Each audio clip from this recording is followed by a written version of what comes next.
So I want to talk today about a certain narcissistic tendency. First off, I wanted to say that grandiose narcissists and other more obvious narcissistic types are usually a lot more easy to spot. I really don't talk much about them for that very reason, and also because that's not as much of my experience. Although I have come across such types, it's easier to realize that there's a problem and to distance yourself. But it's the covert narcissists and the other more subtle forms that are so difficult to determine for what they are. And that's where we get into issues. So when I speak about these things, it's about helping ourselves be safe and be more protected by knowing what to look for, by being more aware of the signs, because so much about identifying people who are behaving in subtle narcissistic ways and using narcissistic tactics in a sophisticated, non-obvious fashion is that we misconstrue what we're seeing. That the actions they take are shrouded in a veil that looks very much like what normal, healthy behavior looks like. So much of what I'd like to talk about on this channel when I do address narcissism, specifically covert narcissism, and perhaps also malignant types. Obviously, labels is an issue, but we have to have a way of conveying to each other what we mean. So I'm using those for now, but really what I'm trying to say is a type of narcissistic way of interacting with the world that utilizes subtle and sophisticated mechanisms that mask themselves such that they appear to be benevolent behavior within a normal social interaction. Specifically today, I wanted to talk about how these types are intent upon maintaining a narrative or a facade or a storyline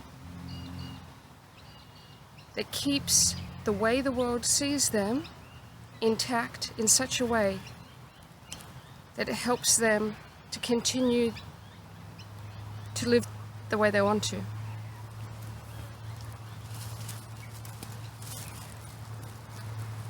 So there will be the actual state of affairs within their life, within their close personal relationships, and then there will be the facade that they build and maintain constantly for the world to see.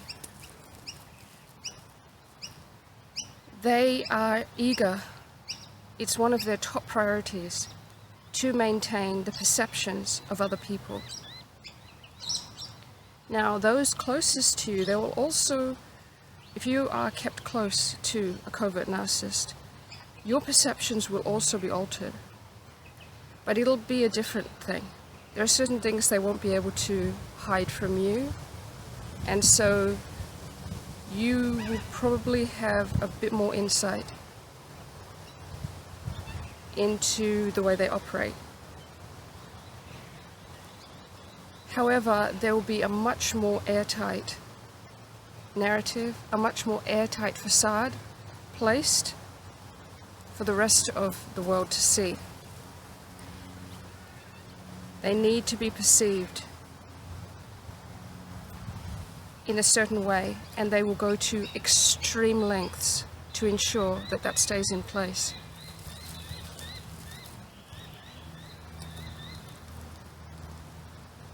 And if anything threatens it, they will address it in layers.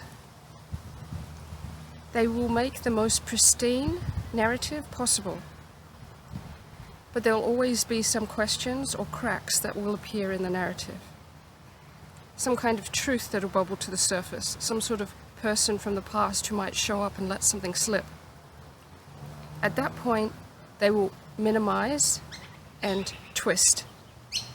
So they will allow the entry of that new information if it's unavoidable, if it can't be brushed off, if the person can't be sort of discarded and devalued and said, oh, they're crazy. If that's not going to work, they'll allow the information in, but they'll twist it and minimize it to make it seem less dangerous, less indicative of their personality and their former and potentially current behavior. And then, if things continue and even more cracks occur, they will just do patch-up jobs all the way along. Sometimes part of this patch-up job can be confusing the narrative. So they'll tell slightly different stories to various different people, so that when people compare stories, they can't quite get a single certain answer on what's happening. So they kind of think, oh, well, it must be something like this. It'll be done in such a way that people will brush it off, because they will think about everything that they think they know about the narcissist, and they will weigh this area of uncertainty against all of that, and they will think to themselves, oh, but he's so good, he's so fun, he made like all of this food for us, he's the heart and life of the party. And then they'll weigh that to the little uncertainty that has come into their field of vision, and they'll brush it off. Another level down is where, after this, if even more damage control doesn't work and something big comes out about this person, they'll probably jump into victim mode straight away.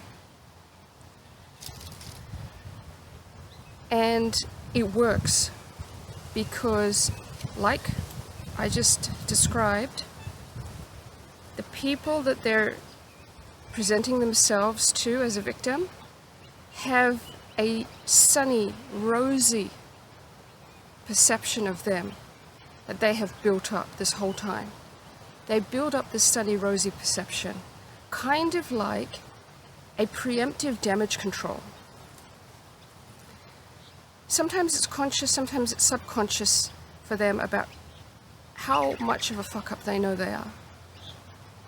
But they know things are going to go pear-shaped. It has to. It has to. All of the energy that they siphon from other people doesn't go into building their actual lives, it goes into making the facade. So their actual lives are crumbling.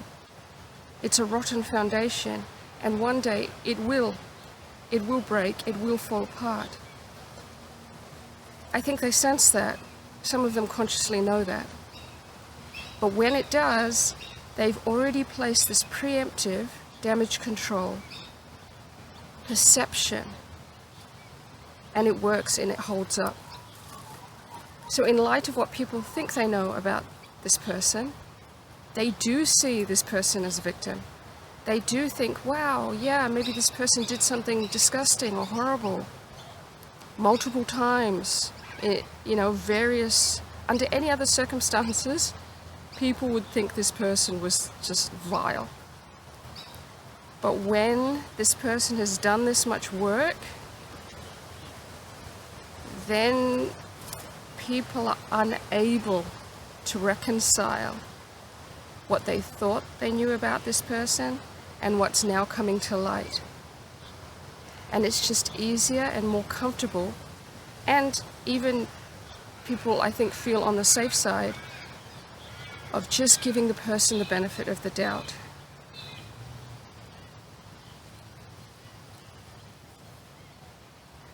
And yes, because it works, they repeat this cycle over and over again. They don't have to change. They don't have to really be disciplined with themselves. We all know it's hard work, it's painful, it's difficult to work on yourself and realize your own failings and face everything about yourself that might be shameful or embarrassing. But yeah, they found a workaround. And so instead of using whatever energy is available to them to make it so that things don't rot, to make it so that they don't cause harm, that feels like a failing for them. They want to be able to always do whatever they want. But what to do when it inevitably shit hits the fan? This is where the facade comes in. This is where the narrative comes in.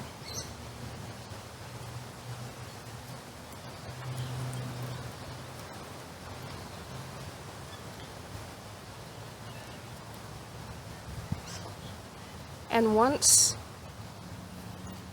you see it, you can't unsee it. You see the sophistication of it.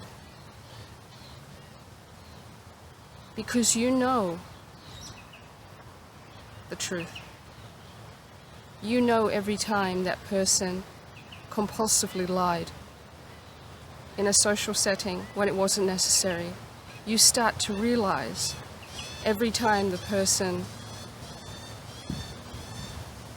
kind of skirted the truth when it didn't seem like it was really necessary. We're among friends, why not just say? It doesn't make sense at the time.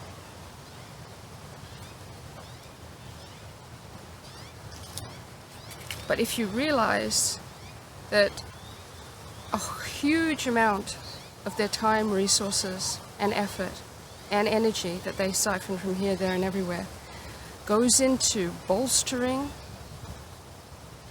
their false sense of themselves in the eyes of others, it makes perfect sense.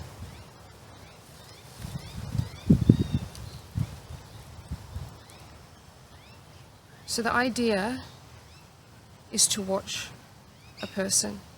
If you suspect something is off, try and look through the lens of, is this person carefully curating, carefully trying to win votes? Think about them almost like a politician. They're everywhere they go, they're schmoozing. Everywhere they're going, they're making themselves look better than they are.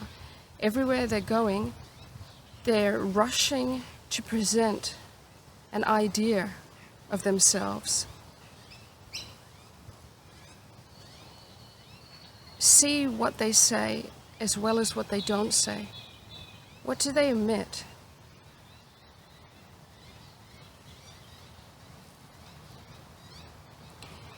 Look at who, the narrative that they're telling, who it serves.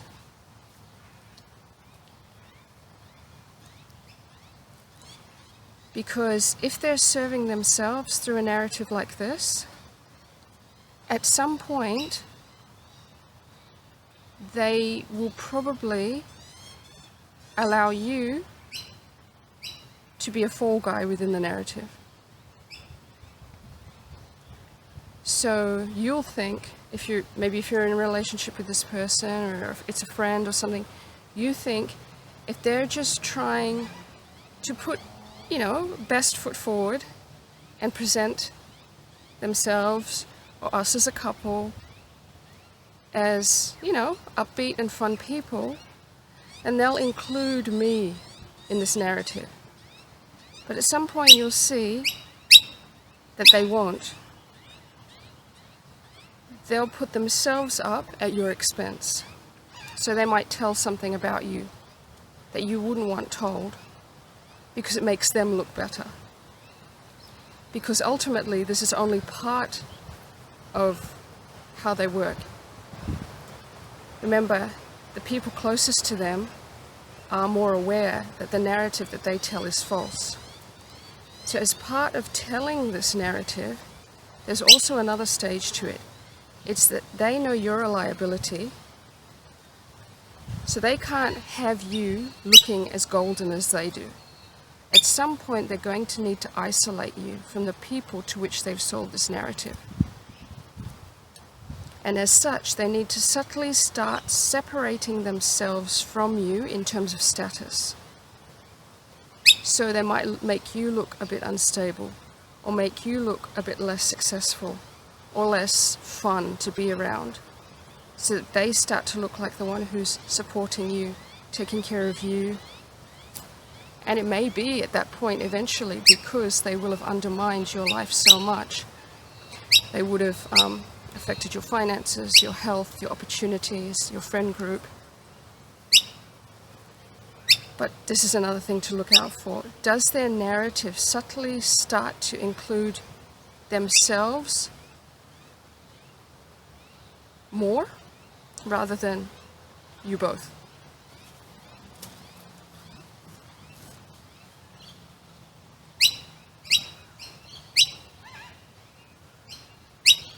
There are ways to test this. If you feel that this is relevant, for example, I tried this once. At one point, this person was moving from one sort of area of business into another, and they were sort of considering, like, you know, what do I tell people when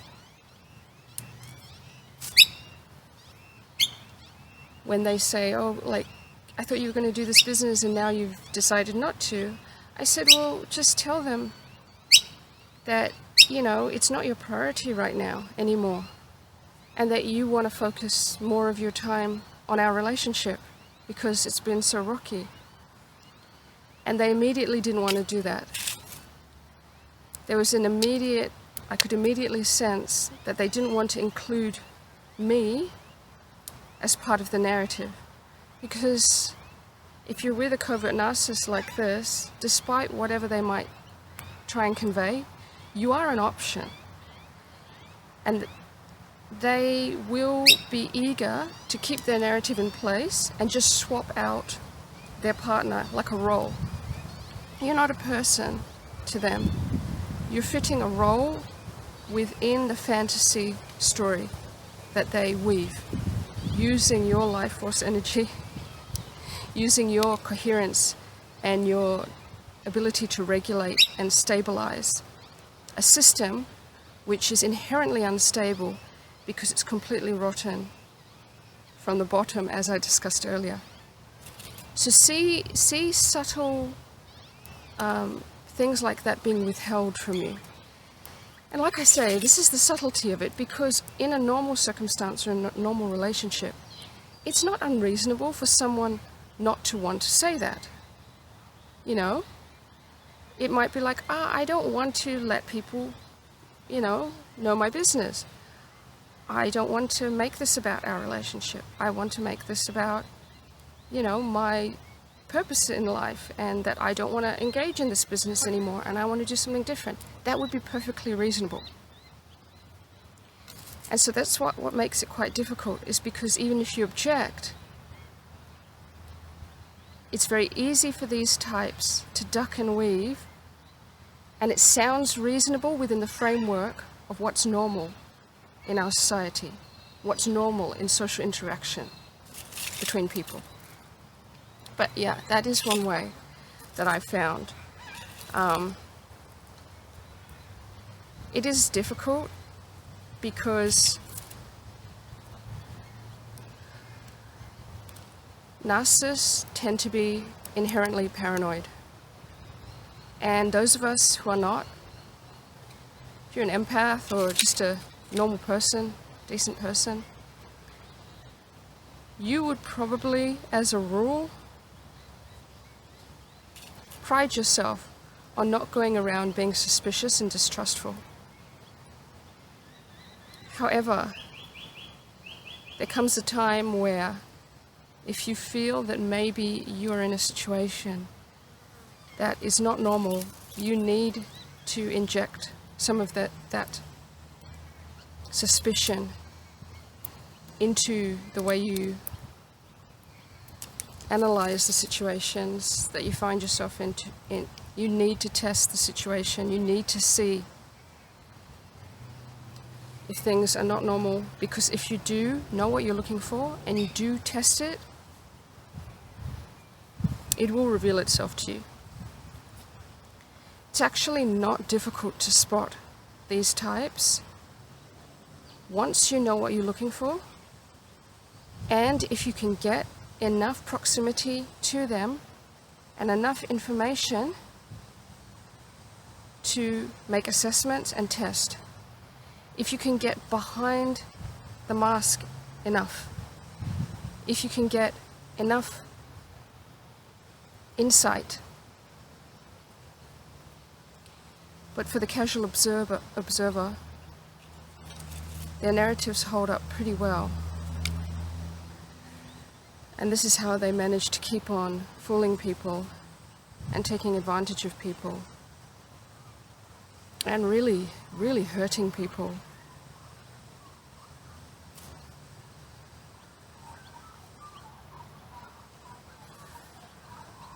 My goal is to inform those of you who are willing to watch and take heed.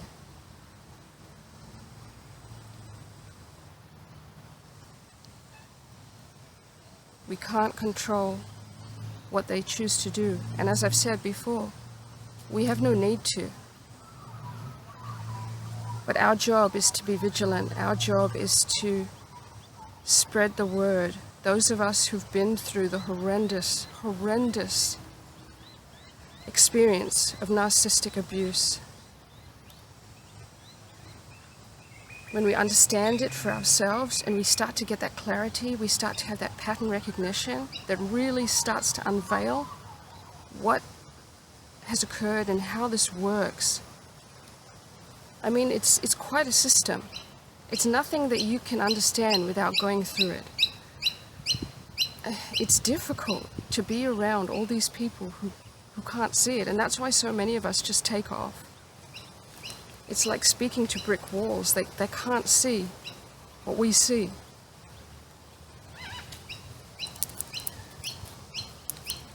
But it's important because not everyone is where I am.